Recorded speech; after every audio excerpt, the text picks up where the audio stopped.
සමාජ සංගායනා. නමෝ තස්ස භගවතු අරහතෝ සම්මා සම්බුද්දස්ස. නමෝ තස්ස භගවතු අරහතෝ සම්මා සම්බුද්දස්ස. නමෝ තස්ස භගවතු අරහතෝ සම්මා සම්බුද්දස්ස. අච්චෙන්ති කාලා තරයන්ති රත්තියෝ වයෝගුණානුපොබ්බංජහන්ති ඒතම් භයං මරණේ පෙක්ඛමානෝ ලෝකාමිසං පජහේ සන්ති පෙක්ඛෝති. ශ්‍රද්ධාවන්ත කාරුණික පින්වතුනි, හිමිදිරි පාන්දර හිරු රූපවාහිනිය ඔස්සේ කොයි කාගෙත් හිත් සුවපත් කිරීමේ අරමුණින් විහිදුවා හරින සමාජ සංගායනා ධර්මදේශනා මාලාවේ අදට නියමිත ධර්මානුශාසනාව ශ්‍රවණය කිරීමටයි මේ පින්වත් කොයි කවුරුත් බලාපොරොත්තු වෙන්නේ. දවස ආරම්භ කරන මොහොතේ බුදුරජාණන් වහන්සේ දේශනා කළ ධර්මයට දෙසවන් යොමු කරලා ආරම්භ කරන්නට ලැබීම තමන්ගේ ජීවිතේ වටිනා අවස්ථාවක් හැටියටයි සැලකිය යුතු වෙන්නේ. බුදුහාමුදුරුවෝ දේශනා කරපු ධර්මය හොඳට ශ්‍රවණය කරලා ඒ ශ්‍රවණය කරපු ධර්මය හිත තුළ ධාරණය කරගෙන ධාරණය කරගත්තු දහමට අනුගත හැසිරීමක් ඔබට කරන්න පුළුවන් නම් ඔබේ ජීවිතය අර්ථ සම්පන්න ආලෝකමත් ජීවිතයක් බවට පත් කරගන්නට පුළුවන්කමක් ලැබෙනවා. අද ධර්මානුශාසනාව සඳහා මාතෘකාව හැටියට සජ්ජායනා කළේ බුදුරජාණන් වහන්සේ දේශනා කළ වටිනා ගාථා දේශනාවක්. එක්තරා දෙවි කෙනෙකුට නිවී හැනහිල්ලේ ඉන්නකොට අදහසක් පහළ වුණා. මේ දෙවියන්ට පහළ වෙච්ච අදහස තමයි අච්චෙන්ති කාලා තරයන්ති රත්තියෝ වයෝ ගුණානු පුබ්බං ජහන්ති ඒතම් භයං මරණේ පෙක්ඛමානෝ පුඤ්ඤානි කෛරාත සුඛා වහානි. අච්චෙන්ති කාලා තරයන්ති රත්තියෝ, රාත්‍රියක් ඇවිල්ලා දවස අවසන් කරනවා, දවසක් ගෙවනවා. වයෝ ගුණානු පුබ්බං ජහන්ති, වයසට විනාශයට මරණයට එන්නම කිට්ටු වෙනවා. ඒතම් භයං මරණේ පෙක්ඛමානෝ, යම්කිසි කෙනෙක් මරණය පිළිබඳව බිය ඇති කර ගන්නවා නම් අන්න ඒ කෙනා පුඤ්ඤානි කෛරාත සුඛා වහානි, සැප පිනිස පින් කරනවා කියන අදහසයි මේ දෙවියන්ට හටගත්තේ.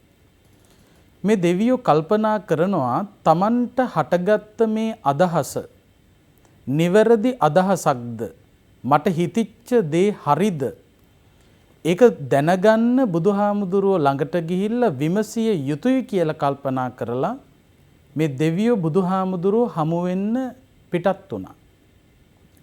බුදුරජාණන් වහන්සේ ළඟට ගිහිල්ලා බුදුහාමුදුරුවන්ට වන්දනා කරලා තමන්ට ඇතිවෙච්ච අදහස, තමන්ගේ හිත තුළ ගොඩනැගුණු මේ අදහස බුදුහාමුදුරුවන්ට ප්‍රකාශ කළා. බුදුහාමුදුරුවනේ, මට නිවී හැනහිල්ල ඉන්නකොට අදහසක් පහළ වුණා. රාත්‍රියක් ඇවිල්ලා දවස අවසන් වෙනවා. ටිකෙන් ටික සත්වයා වයසට විනාශයට මරණයට කිට්ටු වෙනවා. කවුරු හරි බුදුහාමුදුරුවනේ මරණය පිළිබඳව බියක් තමන්ගේ හිත තුළ ඇති කර ගන්නවා නම් අන්න ඒ කෙනා සැප පිනිස පින්කම් කරනවා නේද කියලා බුදුහාමුදුරුවන්ගෙන් විමසුවා. දෙවියන්ගේ අදහස බුදුරජාණන් වහන්සේ දැනගත්තට පස්සේ බුදුරජාණන් වහන්සේ දෙවියන්ට නැවත ගාථා දේශනාවක් සිද්ධ කළා. බුදුහාමුදුරුවෝ දෙවියන්ට පැහැදිලි කරනවා අච්චෙන්ති කාලා තරයන්ති රත්තියෝ වයෝ ගුණානුපුබ්බං ජහන්ති ඒතම් භයම් මරණේ පෙක්කමානෝ ලෝකාමිසම් පජහේ සන්ති පෙක්කෝ. බුදුහාමුදුරුවෝ දෙවියන්ට ප්‍රකාශ කරනවා අච්චෙන්ති කාලා තරයන්ති රත්තියෝ රාත්‍රියක් ඇවිල්ලා දවස අවසන් කරන බව ඇත්ත. වයෝ ගුණානු පුබ්බං ජහන්ති ඒ විදියට කාලය ගතවෙවි සත්වයාව විනාශයට වයසට මරණයට කිට්ටු කරන බවත් ඇත්ත.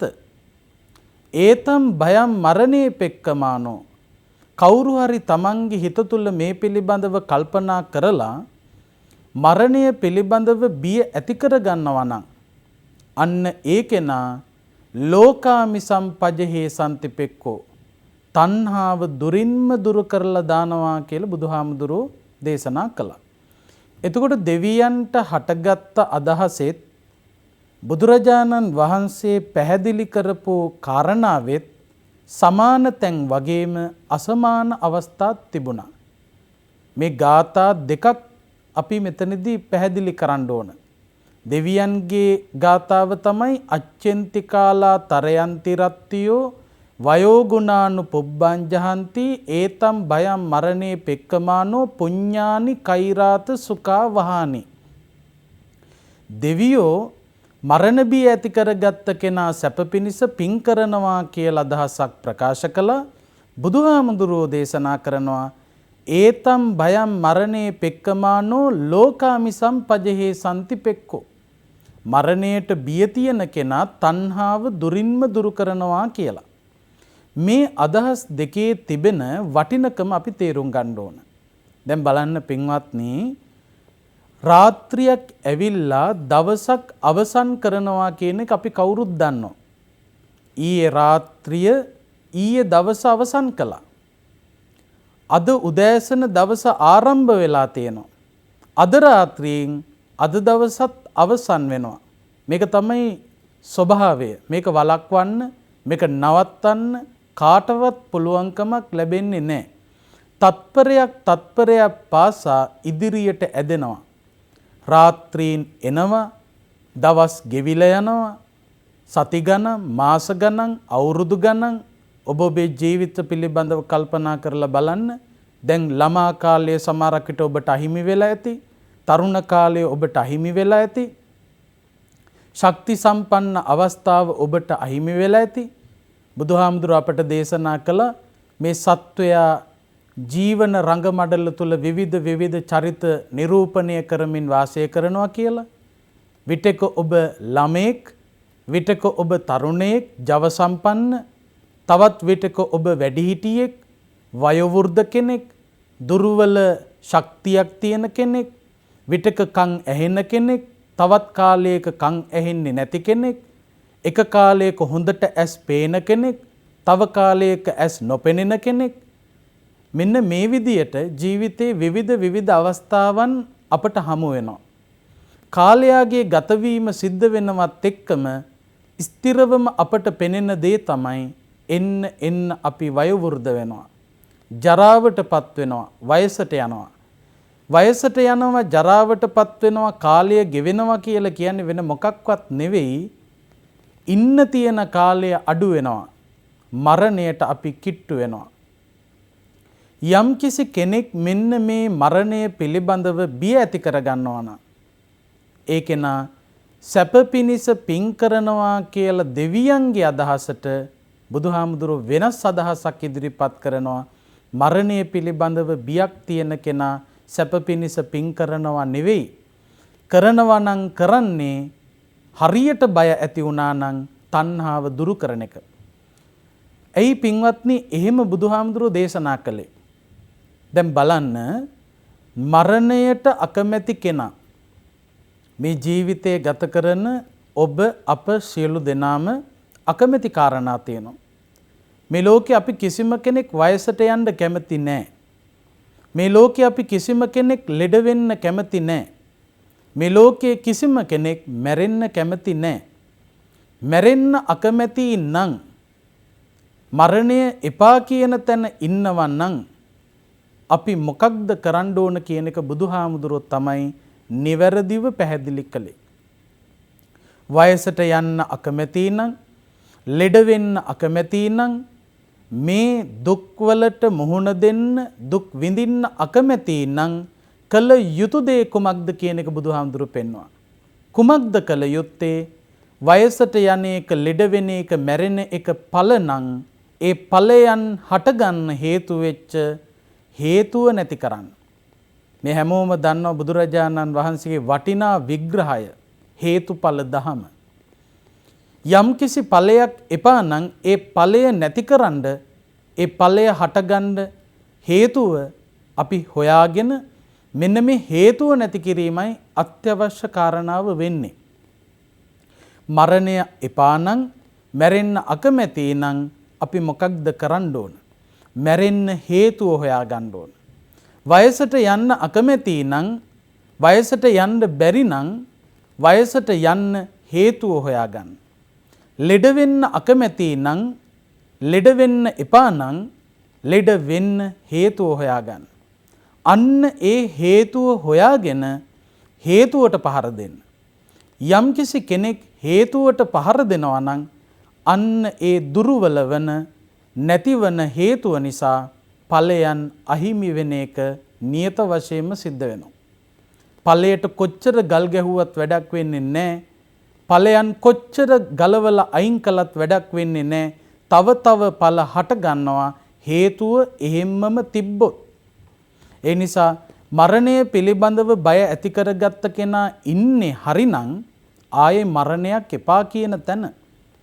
මරණයක් එපා කියන තැන ඉන්න කෙනා මැරෙන්න තියෙන හේතුව ගැන හොයනවා. අපට මේ හැම දුකක්ම විඳින්න සිද්ධ වුණේ කුමන හේතුවක් නිසාද කියන එක ගැන බුදුහාමුදුරුවෝ දේශනා කළා. චතුරාර්ය සත්‍ය පිළිබඳව විග්‍රහ කරනකොට ඔබ පුංචි කාලේ ඉඳලම ඉගෙනගෙන තියෙනවා දුක, දුකට හේතුව, දුක නැති කිරීම, දුක නැති කරන මඟ. දුක පිළිබඳව විග්‍රහ කරනකොට ජාතිපි දුක්ඛා, ජරාපි දුක්ඛා, ව්‍යාධිපි දුක්ඛෝ, මරණම්පි දුක්ඛං, අප්පී සම්පයෝගෝ දුක්ඛෝ යනාදී වශයෙන් දුක් ගණනාවක් බුදුහාමුදුරුවෝ පෙන්නනවා. දැන් බලන්න පින්වත්නි, ඒ දුක් ලැයිස්තුව පිළිබඳව කල්පනා කරනකොට පළවෙනියටම සඳහන් කරන දුක තමයි ජාතිපි දුක්ඛා. මෙතන ජාති කියලා කියන්නේ උපත කියන අදහස. බුදුරජාණන් වහන්සේ දේශනා කරන්නේ ඉපදීම දුකක්. ඒ ඉපදීම දුකක් නිසා තමයි අනෙකුත් දුක් සියල්ලම අපට මුහුණ දෙන්න අප හමුවට එන්නේ.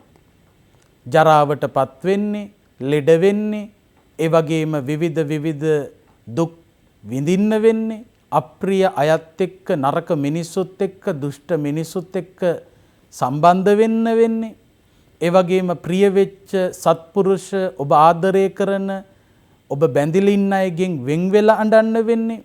කැමති දේවල් ලැබෙන්නේ නැති තැන හඬා වැළපෙන්න වෙන්නේ. මේ හැම දුකකටම ප්‍රධානම හේතුව තමයි ඉපදීම. ඒ නිසාම තමයි බුදුරජාණන් වහන්සේ ඉපදීම දුකක් කියලා දේශනා කළේ. එතකොට ඉපදීම දුකක් කිව්වහම මෙතන කිසිම විදියකින් බුදුහාමුදුරුවෝ වර්ගීකරණයක් කරලා නැහැ. දුගතියක ඉපදුනොත් තමයි දුක, සුගතියක ඉපදුනොත් දුකක් නැහැ කියලා බුදුහාමුදුරුවෝ පෙන්නලා නැහැ. බුදුහාමුදුරුවෝ පැහැදිලි කරලා තියෙන්නේ ජාතිපි දුක්ඛ, ඉපදීම දුක. සුගතියක ඉපදීමක් ගැන, දුගතියක ඉපදීමක් ගැන නෙවෙයි. කොතන හෝ ඉපදීමක් ඇතනම් එය සුගති වේවා, දුගති වේවා, එතන දුකක් තියෙන බවයි බුදුහාමුදුරුවෝ දේශනා කළේ. එතකොට ඔන්න ඔය දුකට හේතුව දෙවෙනි කාරණාවේදී විග්‍රහ කරනවා. දුකට හේතුව තමයි යායන් තණ්හා පෝනෝ භවිකා නන්දි රාග සහගතා తත්‍ර తත්‍රාබි නන්දිනී සෙය්‍යති දං කාම තණ්හා, භව තණ්හා, විභව තණ්හා.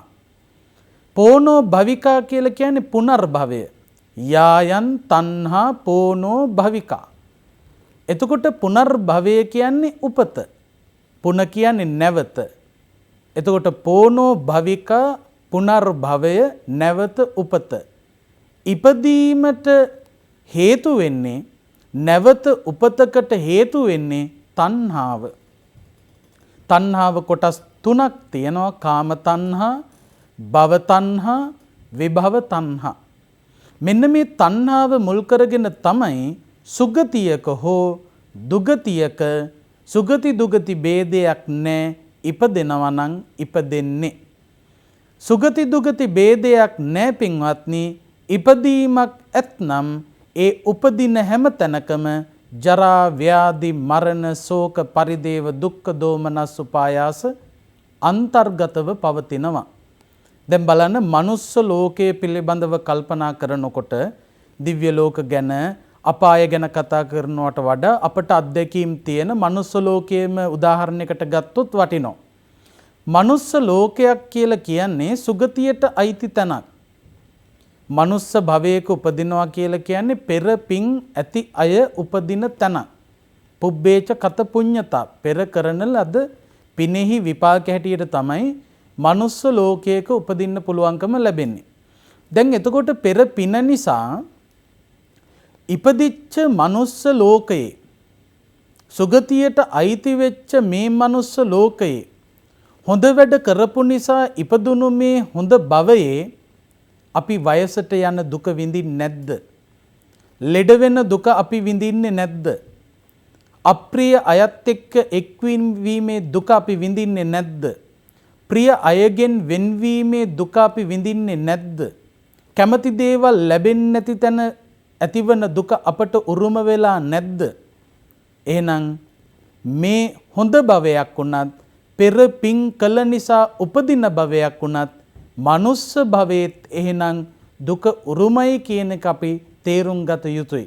ඒ නිසාම තමයි බුදුරජාණන් වහන්සේ යම්කිසි කෙනෙක් මරණය පිළිබඳව බියක් ඇති කර ගන්නවා නම් නැවත මරණයක් සිදු වෙන සුගතියක හෝ දුගතියක උපතක් අපේක්ෂා කරන්නේ නැහැ. ඒකෙනා සුගති හෝ දුගති උපතට හේතු වන තණ්හාව දුරින්ම දුරු කරනවා කියලා දේශනා කළේ අන්න ඒ හේතුව නිසායි. එතකොට පින්වත්නි සුගතියකට හේතු වන කාරණා සකස් කරන්නෙත් දුගතියකට හේතු වන කාරණා සකස් කරන්නෙත් තණ්හාව කියන ක්ලේශය තුලින්. අපි හැම කෙනෙක්ම මේ යෙදිලා තියෙන්නේ සටනක. බුදුරජාණන් වහන්සේ අපට අනුදැන වදාළේ සංසාර සංග්‍රාමය කොයි විදියටද කළ යුත්තේ කියන එකයි. මේක පින්වත්නි සටනක්. මේ සටනේ නම තමයි සංසාර සංග්‍රාමය. සංග්‍රාමය කියන වචනේ තේරුම යුද්ධය. මේක සාමාන්‍යයෙන් රටවල් අතර ඇතිවෙන යුද්ධයක් වගේ නෙවෙයි. ඊට වඩා භයානකයි. සංසාර සංග්‍රාමය තුලයි අපි යෙදී සිටින්නේ. මේ සංසාර සංග්‍රාමයේ ජයග්‍රහණය තමයි නිවන කියලා කියන්නේ. නිවන නැමැති ජයග්‍රහණය අත්පත් කර ගැනීම පිණිස සංසාර සංග්‍රාමයේ අපි සාර්ථක ලෙස සටන් කළ යුතු වෙනවා. මේ සංසාර සංග්‍රාමයේ ස්වභාවය බුදුහාමුදුර අපට දේශනා කළා. අපේ පැත්තෙන් සටන් කරන්න ඉන්නේ තමන් විතරයි. තමන් එක්ක සටනට ප්‍රධාන හතුරා එන්නෙත් නැහැ. ප්‍රධාන හතුරා විසින් එවන ලද සෙබළුන් ගණනාවක් තනි ඔබත් එක්ක සටනට ඇවිල්ලා තියෙනවා. පිරිසක් තනියෙන් ඉන්න ඔබට පහර දෙන්න ආවොත් ඔබට වඩා පිරිසේ බලය වැඩි. ඒ නිසා ඔබ මොනතරම් ඒ පිරිසත් එක්ක සටන් කරන්න ගියත් ඒ සටනින් ඔබ පරාජයට පත් වෙනවා ස්ථිරයි. කරන්න තියෙන හොඳම දේ තමයි එන සෙබළුන් ගැන නෙවෙයි කල්පනා කළ යුත්තේ කවුද මෙච්චර ප්‍රබල සෙබළුන් ප්‍රමාණයක් එවන හතුරා කියන එක හෙවීමයි. බලන්න පින්වත්නි, ජාති ජරා ව්‍යාධි මරණ මෙන්න මේ සෙබළුන් තමයි අපට පහර දෙන සෙබළුන් බවට පත් වෙන්නේ. ජරාව ඉදිරියේ ඔබ ගුටි කනවා. ව්‍යාධිය ඉදිරියේ ඔබ ගුටි කනවා. මරණය ඉදිරියේ ගුටි කනවා. අපි විවිධ උපක්‍රම භාවිත කරනවා මේ සෙබළුන් යටපත් කරන්න. ඒත් කිසිම වෙලාවක ඒ අයත් එක්ක කරන සටනෙන් ජය ගන්න අපි කාටවත් බෑ. වයසට යන එක නවත්ත ගන්න මොන තරම් සුදු කෙස් මත කළු ගාගත්තත් මොන තරම් වයසට ගියපු පෙනුම නැති කරගන්න කෝටි ගණන් වියදම් කළත් දත් හැලෙනකොට රත්තරන් වලින් දත් දාගත්තත් මොන තරම් වැඩ කළත් කෝ පින්වත්නි ඔබට වයසට යන එක නවත්තන්න පුළුවන් වුණාද? කවුරු හරි ඔබේ වයස ගැන අහනකොට අඩු වයසක් කියවෙන විදියට ඔබේ පෙනුම අඩු වෙලා තියෙන්න පුළුවන්. හැබැයි නියත වශයෙන්ම ඇත්තම වයස යන එක නවත්තන්න ඔබට ඔය කිසිම තරුණ පෙනුම් ඇති කරන තැන්වලට පුළුවන්කමක් ලැබෙන්නේ නැහැ. කවුරු හරි ඔබේ වයස ගැන අහනකොට ඒ අය පෙනෙන විදියට කියාවි ඔබට 80ක් වුණත් සමහරක් විට 60යි 70යි කියලා. හැබැයි පින්වත්නි ඇත්ත වයස අහංගන්න කාටවත් බෑ. ඒක එහෙම්මමයි. කොච්චර අපි වයසට යන එකත් එක්ක සටන් කළත් තට්ටේ පෑදෙනකොට කෙස් හිටෙව්වත් කොච්චර වියදම් කළත් පින්වත්නි අපට මේ ජරාවත් එක්ක සටන් කරලා දිනන්න බෑ. විවිධ උපක්‍රම කරන බව ඇත්තයි. හැබැයි දින්නේ නැහැ කියන එක මතක තියාගන්න. විවිධ ලෙඩ රෝගවලට මුහුණ පාන්න සිදු වෙනකොට අපි බෙහෙත් ගන්න යනවා. ලෙඩක් ඇදුනහම ප්‍රතිකාර ගැනීම අත්‍යවශ්‍යයි. හැබැයි හොඳට මතක තියාගන්න. ලෙඩක් හැදෙනකොට බෙහෙත් ගත්තාම ලෙඩේ හොඳ වෙන එක ඇත්ත. හැබැයි ලෙඩක් හොඳ වුණාම සදාකාලිකව මම නිරෝගී වුණා කියලා හිතනවා නම් ඔබ වැරදි. ලෙඩක් හැදුනහම හැදිච්ච ලෙඩේ හොඳ කරගන්න පුළුවන් බව ඇත්ත. හැබැයි පින්වත්නි ලෙඩක් හැදෙන එක නවත්තන්න බෙහෙතක් මේ ලෝකේ තාම නැහැ. හොයාගන්න පුළුවන්කමක් ලැබෙන්නෙත් නැහැ. හැදිච්ච ලෙඩේ හොඳ කරගන්න පුළුවන් වුණාට ලෙඩක් හැදෙන එක නවත්තන්න බෑ. කොච්චර හැදෙන ලෙඩවලට බෙහෙත් ගත්තත් නැවත එක විදිහේ ලෙඩ මේ ශරීරයට හැදෙන බවයි බුදුහාමුදුරු දේශනා කළේ. ලෙඩ ලැයිස්තුවක් බුදුහාමුදුරු දේශනා කළා. මේ ශරීරයට හැදෙනවා නම් හැදෙන්න ඕන තරම් ලෙඩ තියෙනවා. බහු දුක්ඛෝකෝ අයං කායෝ බහු ආදීනවෝ ඉතිමස්මින් කායේ විවිධ ආබාධ උප්පජ්ජන්ති. මේ ශරීරය විවිධ ආබාධ වලට විවෘතයි. චක්කු රෝගෝ, සෝත රෝගෝ, කාය රෝගෝ, සීස රෝගෝ, කන්න රෝගෝ, මුඛ රෝගෝ, දන්ත රෝගෝ, කාසෝ, සාසෝ, පිනාසෝ, ඩහෝ, ජරෝ, කුච්චි රෝගෝ, මුච්චා, පක්කන්දිකා, සූලා, විසූචිකා, කුට්ටං, ගණ්ඩෝ, කිලාසෝ, සෝසෝ, අපමාරෝ, දද්දු, කණ්ඩු, කච්චු, රකසා, විතච්චිකා, ලෝහිත, පිත්තම්, මදු, මේහෝ, අංසා, පිලකා, බගන්දලා, පිත්ත සමුට්ටාන ආබාධා, සෙම්ම සමුට්ටාන ආබාධා, වාත සමුට්ටාන ආබාධා, උතුපරිණාමජා ආබාධා, විසම පරිහාරජා ආබාධා, ඕපක්කමිකා ආබාධා, කම්ම විපාකජා ආබාධා, සීතං උන්නං ජිගච්ඡා පිපාසා උච්චාරෝ පස්සාවති අනාදී වශයෙන් ලෙඩ ගැන බුදුහාඳුරු දේශනා කළා. ඔය ඔක්කොම ලෙඩ. එකක් හැදිලා ඉවර වෙනකොට තව වර්ග එකක් එන්න පුළුවන්. හැබැයි මොනතරම් අපි බෙහෙත් ගත්තත් ලෙඩ හැදෙන එක නවත්තන්න බෑ. කොච්චර අර සෙබලත් එක්ක සටන් කළත් එහෙනම් අපිට දිනන්න බෑ. මරණය ඉදිරි අපි කොච්චර සටන් කළත් වාහනේ යනකොට අපි බඳපටිය පැලඳගෙන යන්නේ ජීවිතේ ආරක්ෂා කරගන්න. මෝටර් සයිකලයක යනකොට හෙල්මට් එක දාගෙන යන්නේ ජීවිතය ආරක්ෂා කරගන්න. ඒ වගේම හදිස්සියක් වෙනකොට ගිලන් රථ සේවාවන්, ඒ වගේම රෝහල්, දැඩි සත්කාර ඒකක වෛද්‍යවරු ඉන්නේ අපේ ජීවිත රැකගන්න. ඒ දේවල් නිසා විවිධ අවස්ථාවන් වලදී අපි ආරක්ෂා වෙන බව ඇත්ත. මේ ධර්මානුශාසනාව ශ්‍රවණය කරන ඔබ මරණයෙන් යන්තම් බේරිච්ච, 99න් බේරිච්ච, නූලෙන් බේරිච්ච අවස්ථා ඇති. අපේ සමාජයේ ඕන තරම් මිනිස්සු ඉන්නවා. මං එදා පාරේ යනකොට නූලෙන් බේරුණේ, 99න් බේරුණේ. එදා ගිලන් රථය බොහොම ඉක්මනින් අරගෙන ගියපු නිසා මම බේරුණේ. දැඩි සත්කාර ඒකකයට මාව දාපු නිසා, මගේ සත්කම කරපු නිසා, අහවල් වෛද්‍යවරයා මුණ ගැහුණු නිසා තමයි මම ජීවත් වෙන්නේ. මම බේරුණේ. මං 99න් බේරුණා. හැබැයි පින්වත්නි හොඳට මතක තියාගන්න. එදා දැඩි සත්කාර ඒකකයට දාලා ඔබ 99න් බේරුණු බව ඇත්ත. ඒ වගේම මහපාරේදී නූලෙන් යන්තම් ඔබ බේරුණු බව ඇත්ත. හැබැයි එහෙම බේරුණයි කියන ඔබ සදාකාලිකව මේ ලෝකෙ ජීවත් වෙන්න තරම් දිනලා නැහැ. ඒ මොහොතේදී යම් කිසි తాවකාලික ජයග්‍රහණයක් ඔබ ලැබුවත් කෙදින කොහොදි හෝ එනවා නූලෙන්වත් බේරගන්න බැරි. ඒක ස්ථිරයි. යම් කිසි කෙනෙක් හිතනවා නම් මං ආයේ මැරෙන්නේ නැහැ කියලා අන්න ඒ කෙනාට වර්ධිනවා. සුදු කෙස් මත කළු ගාල් ඉවර වෙලා මං දැන් වයසට යන්නේ නැහැ කියලා හිතනවා නම් අන්න ඒ කෙනාට වර්ධිනවා. ලෙඩක් කැදුනහම බෙහෙත් ටික අරගෙන ලෙඩේ හොඳ වෙනකොට දැන් ආයේ මං ලෙඩ වෙන්නේ නැහැ කියලා හිතනවා නම් ඒ කෙනාට වර්ධිනවා. මරණයෙන් එකපාරක් බේරුණාම ආයේ මම මැරෙන්නේ නැහැ කියලා හිතනවා නම් ඒ කෙනා වරද්දවා ගත්ත කෙනෙක් බවට පත් වෙනවා. ඒ නිසා මොන තරම් අපි මේ සෙබළුන් එක සටන් කළාට වැඩක් වෙන්නේ නැහැ. මේ සෙබළුන් එවන ප්‍රබල හතුරෙක් ඉන්නවා. 30 වසරක යුද්ධයක් තිබුණා මේ රටේ. හැබැයි යුද්ධය දින්න කියලා කිව්වේ ත්‍රස්තවාදී නායකයා මේ රටේ නැති වෙච්ච දවසේ. අන්න ඒ වගේ තමයි පින්වත්නි ජාති ජරා ව්‍යාධි මරණ කියන මේවා තමන්ගේ ජීවිතයට එන දුක් මේවා එපා කියන තැනයි අපි හිටගන්නේ. සමහරක විට බෝධීන් වහන්සේ ළඟ බෞද්ධයෝ විවිධ විදියට මේවා එපා කියලා ඉල්ලනවා. බුද්ධ ප්‍රතිමා වහන්සේ ළඟ ඉල්ලනවා. හින්දු අය කෝවිලට ගිහිල්ලා මාව ලෙඩ කරන්න එපා, වයසට යවන්න එපා, මරන්න එපා කියලා ඉල්ලනවා. කතෝලික අය යේසුස් වහන්සේ ඉදිරියේ ඉල්ලනවා. මුස්ලිම් අය අල්ලා දෙවියන් ඉදිරියේ ඉල්ලනවා. අපි මොනතරම් දෙවිවරුන්ගෙන් ඉල්ලුවත් මේ ඉල්ලන ඉල්ලීම සම්පූර්ණ කරන්න මේ ලෝකයේ කිසිම කෙනෙකුට පුළුවන්කමක් නැහැ.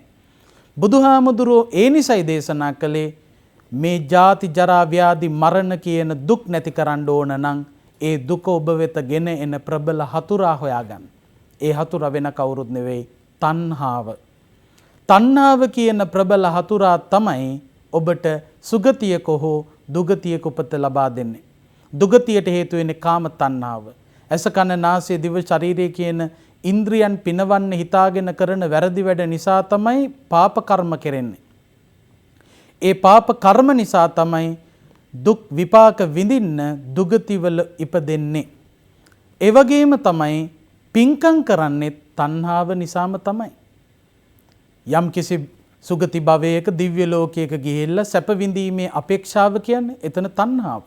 හාමුදුරුවෝ වැඩම කරවගෙන භික්ෂුන් වහන්සේලාට දාන බෙදනකොට හිතෙනවා නම් අනේ මේ දන් පූජාවේ ආනිසංසයෙන් මට දිව්‍ය භෝජන ලැබේවා කියලා එතනත් තණ්හාව මිශ්‍රයි. ඒ නිසා තණ්හාව මිශ්‍ර වූ ස්වභාවයක් පින තුලක් තියෙනවා. ඒ නිසා මොකද වෙන්නේ? පිනට සැප විපාක විඳින්න සුගතියක උපදිනවා. එතකොට පින්වත්නි තණ්හාව නිසාම තමයි පව් කෙරෙන්නේ. තණ්හාව නිසාම තමයි පින් කෙරෙන්නේ. මරණය පිළිබඳව බියක් තියෙනවා නම් ඒ කෙනා ඉපදීම නවත්තනවා. ඉපදීම නවත්තන්න නම් සැපට හෝ දුකට හේතු වන තණ්හාව නැති කළ යුතුයි. ඒ නිසා බුදුහාමුදුරුවෝ අපට දේශනා කළේ සුගතියක හෝ දුගතියක උපතට හේතු වන පින් හෝ පව් කර්ම එකතු කරන තණ්හාව නැමැති ප්‍රබල හතුරා නැති කරන්න ලෝකාමි සම්පජහේ සම්තිපෙක්කෝ තණ්හාව නැති කරන තැනයි පරම සැප නිවන රඳා පවතින්නේ. ඒ සඳහා මේ හිමිදිරි පාන්දර සමාජ සංගායනා ධර්ම දේශනා මාලාවේ අද ධර්ම දේශනාව ඔබට සසරින් එතර වෙන්න ගෞතම බුදු සසුනේදීම නිවනින් සැනසෙන්න හේතු වේවා වාසනාව වේවා කියලා ප්‍රාර්ථනා කරන්න. ආකාසට්ටාච බුම්මට්ටා දේවා නාග මහිද්దికා පුඤ්ඤන්තං අනුමෝදිත්වා චිරං රක්칸තු ශාසනං චිරං රක්칸තු දේශනං චිරං රක්칸තු ත්වං සදා. සමාජ සංගායනා